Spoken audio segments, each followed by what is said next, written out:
Yo, what's up, YouTube? It's your man Grandma J coming at y'all with this video. Local and still looking wild. That's crazy. What's going on, y'all? I've been going for about probably 2 weeks, I think. Today is September 20th. Yo, where's my cat? Today is September 20th, 2019. She was just doing some weird shit. And it marks my 1 week of being local. First off, before I even get into the local videos, I want to say how I really don't like this ELD shit. Like, I didn't expect the ELD to be that much different from what I've been doing.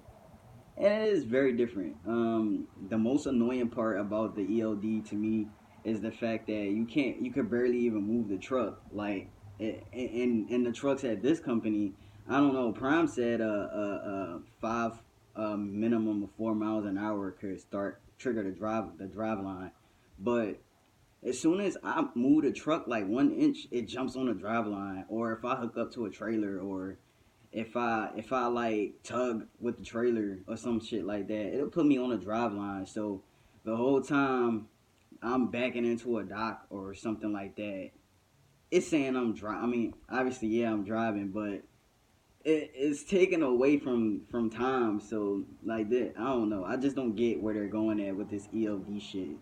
Um, Another thing is the it used to switch on duty. Now it be sitting there on a drive line until you put it on duty, or after like 6 minutes or something like that. So it's just gonna take some getting used to. Granted, I don't think it'll affect me too much because I'm local and I'm off for 2 consecutive days. So I will get a 34-hour reset in, but still, like it messes with my 30-minute break and all that.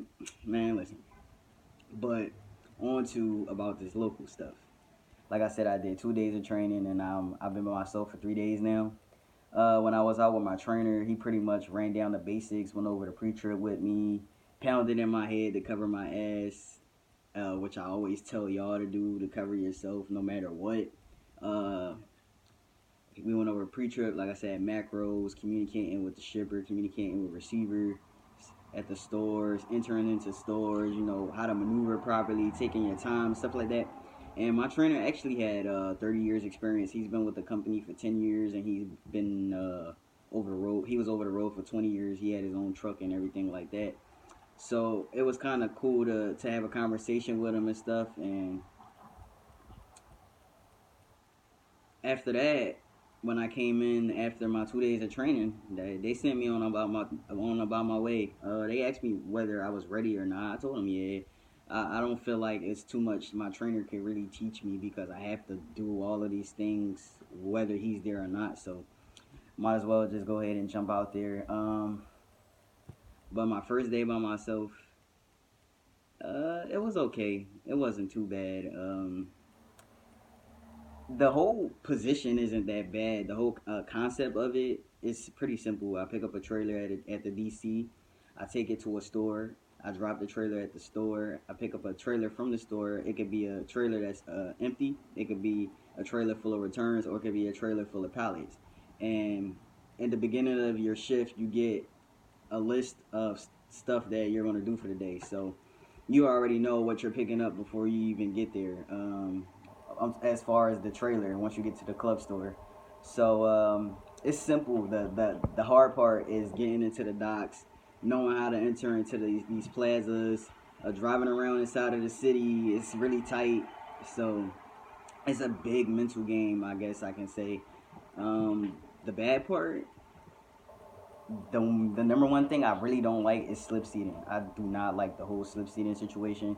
Why? Because these trucks, everybody isn't clean, and I could come there with my own stuff to disinfect the truck and wipe the truck down, but a lot of these trucks smell like cigarettes and stuff, and they say that you're not supposed to smoke inside of the trucks, but obviously people don't care, because I turned on the air conditioner in one of the trucks, and the smell just blew out like cigarettes, like as if somebody just sat there and smoked all day their whole shift. And that's the one thing I don't like. Another thing I don't like about slip seating is the fact that every day you get a different truck, and even though the switches are still the same and they still do the same thing, it's like you got to figure out where this is at and what this does, and it's just a hassle. But I guess it comes with the territory.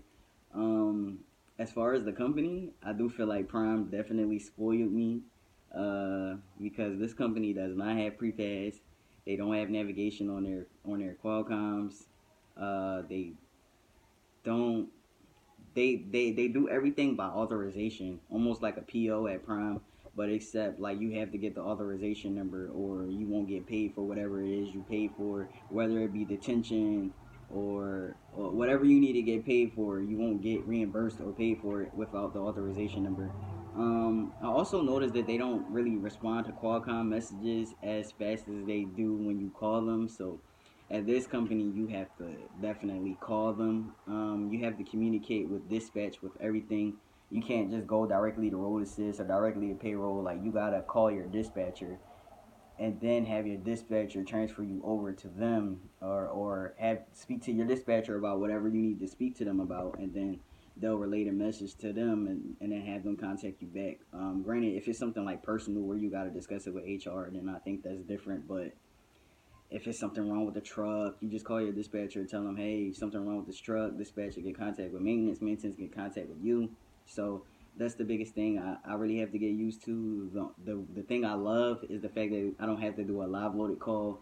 And on my account, I don't have to send arrival or departures. I just have to send my load confirmation and my end trip confirmation, my drop trailer, hook trailer, just different macros. But I don't have to do as many as I used to have to do at Prime. So I have to keep track of local manifests. We turn in our paperwork manually, so they do have an app, but it's not on the level of Prime.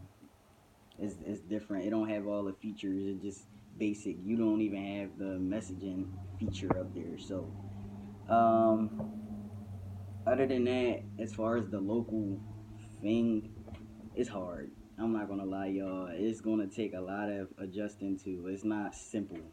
First and foremost, you gonna run your hours of service no matter how you look at it. It's no more of that. I'm gonna do 10 hours a day, 6 hours tomorrow, 4 hours the next day. You wanna be doing the same range between the same range every day until your day off. Um, so I guess a 10 hour day is a good day on the local side. Um, I've been averaging about 13 hours a day. So I'm working on trying to be a bit more productive, but I'm still new and I'm struggling to get into a lot of these docks because the day cab, it just drives different. It reacts different. And I've been oversteering a lot, so that's been putting me up in bad situations. As well as the docks, they are very tight and they have a lot of unnecessary mess hanging around. Like you got poles, dumpsters, all these different things that make backing into a door hard. The day before yesterday, it took me an hour and a half to get into a door because I pretty much had to drop the trailer that I came in with to pick up my empty or to pick up my empty to take it out of the door, take it all the way down the plaza, drop it, come back, pick up my loaded trailer, and then put it inside the door, and still struggle to get it inside the door with my empty going. So that kind of gives you an idea. Your backing skills gotta definitely be on point. You have to take your time. The downside to it is when you're delivering locally, especially on something like me, I'm on a local dedicated for a customer.